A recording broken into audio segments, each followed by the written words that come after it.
right, okay, so the second one of the night, we've just had Highland Park from Orkney, and what we're going to do now is we're going to do the other distillery from Orkney, which is called Scapa.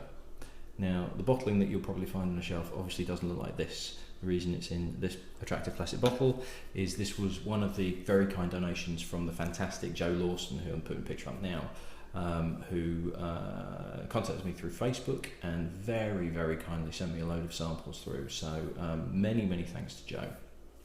It's been a long time since I've had Scapa as well, so I'm quite looking forward to trying this. Now, Scapa is just half a mile south of the Highland Park Distillery, and I'm going to put a map up now of where it is in relation to Highland Park, so it's not very far away at all. Now, what's interesting about Scapa is they take their whisky in a different direction to where Highland Park takes theirs. Highland Park had a load of character, but it has a smokiness to it. Not huge, but there is a smokiness because it uses peat and heather and peat influenced water as well to make its whisky, to give it that smokiness. And Scapa kind of goes the other way because they actually they pipe the water in. It comes from a source that does kind of go through peat, but rather than have it running through fields of peat and then collecting it close to source, they actually pipe it directly into the distillery, so it minimises its peat influence as well. Now, this was founded in 1835, so sometime after Highland Park, and whereas Highland Park took off relatively quickly, it was within sort of 20, 30 years after it opened in 1798, it was already really well established. Scapa itself has had a bit of a checkered history. It's used in the Ballantine's blend, so a lot of it gets used for that blend because that is so popular and dominates the market, particularly overseas. Now, as the distillery itself was actually mothballed in 1994 and didn't reopen fully until a decade later when it was bought by the Chivas group. But in the meantime, staff at Highland Park were actually continuing sort of doing almost like a few days a month, actually keeping the distillery in operation over that course of time. So there has been, there was a 12-year-old available, then there was a 14-year-old available, then because of the gap where they were hardly making anything, they then made it a 16-year-old, which is this one, that Chivas were releasing because they were having to kind of make it older whiskey because that was the only stock they got left. Because if they wanted a 12, they were actually going to run out of it and there was going to be nothing left. So this was their standard bottling until relatively recently. Now, there is a new one that's just come out called Scapa Skiren, and actually what I'll do now is I'll put a picture of what the 16-year-old looks like now. So if you can find that on the shelf, get hold of it because it looks like it's running out of stock, simply because we're at that point in time now where there's none of that stock left, or very, very little, so they're going to use it for more exclusive bottlings. Now what I'll do is I'll put a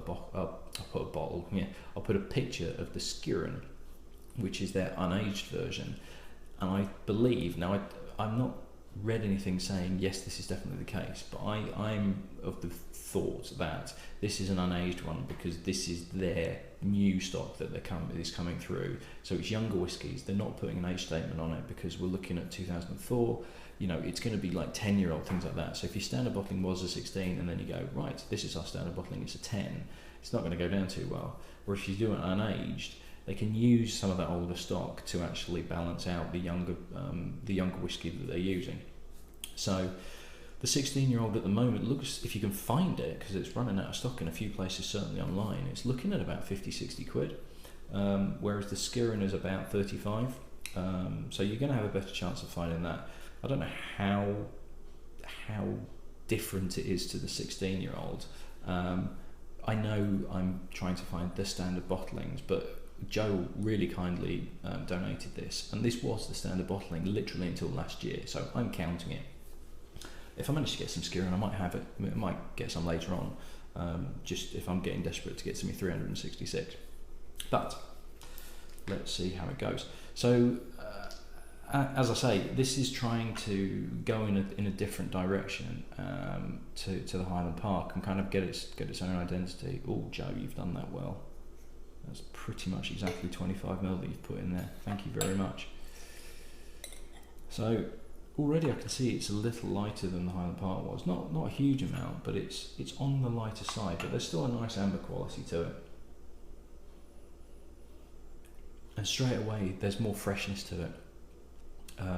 There's more of a sea air character rather than the bonfire smokiness that was there on the Highland Park. There's a sweetness to it, but it's not a honey sweetness. It's more of a kind of poached pear sweetness more than anything else. But pleasant, light, delicate for a 16-year-old as well. Fairly certain it's 40%. Yes, it's 40%. I might as well put that last bit in, but I'm not going to because the rules are the rules. So yeah, much more delicate than the Highland Park. Fresh, a slight oiliness to it, not a unpleasant oiliness, but it's, yeah, there's a strange kind of perfumey, oily nose to it.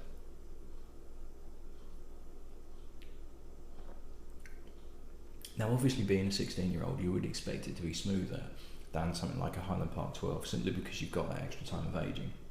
But this is really silky smooth, and that oiliness translates into a smoothness on the palate. The pear comes through a lot more. There's less of the sea air feel to it. It's there, but it's certainly not as pronounced as it was on the nose. But it's very, very smooth. Lacking something, maybe just a little bit on the finish in terms of it dissipates quite quickly. There's a lovely mouthfeel to it.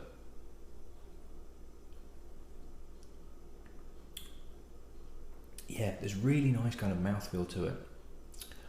There was a little bit more saltiness to that one, but then it disappears quite quickly. You swallow, and there's not a huge amount lingering around afterwards. It's very, very pleasant to drink though.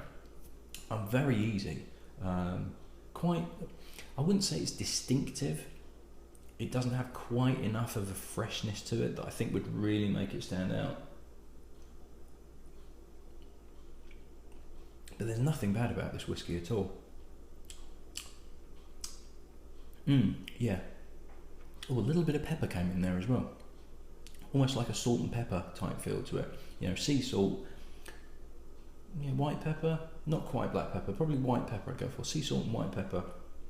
So, quite coastal feel to it, obviously considering where it is. Certainly not the richness and the sweetness that something like the Highland Park's got, but it does stand out enough from Highland Park to say, considering it's half a mile away, it's got enough character of its own that they actually stand really well as two independent whiskies. Very, very good indeed. Well, that might be a bit hyperbole. It's good. It is very nice. Yeah, no, that is a good whiskey. That's a solid, dependable whiskey. It's not outstanding, but what you get in there is very well made. There's a nice balance. There's just not a huge amount on the finish. It doesn't really linger, but it's pleasant enough. It's a good whiskey, don't get me wrong. Okay, right. I need to figure out where we're going to go next in Scotland, because we've got Orkney covered off. So I'm going to have a route through and possibly do another 2 more tomorrow night if I get a chance to try and catch up a little bit and give myself a bit of a head start. But those 2 were very pleasant indeed. Tomorrow is Friday, so hopefully I can end the week on a couple of decent ones. Right, see you in the next one.